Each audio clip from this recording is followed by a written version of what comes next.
Meet মানে তারপরে বলো দেখি না, এবার বলো তো দেখি। ক্যাট মানে ডগ মানে কাউ মানে কাউ কাউ না, কাউ মানে কি? ওই যে বাবাইদের পিঠে উঠেছিল ওইখানে দাঁড়িয়ে ছিল। কাউ মানে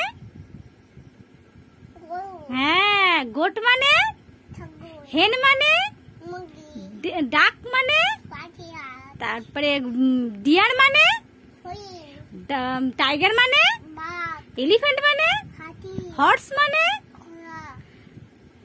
ক্যামেল মানে তারপরে বলো লায়ন মানে বাবু, লায়ন মানে লায়ন সিংহ। তারপরে বলো ওয়াটার মানে water water water water water water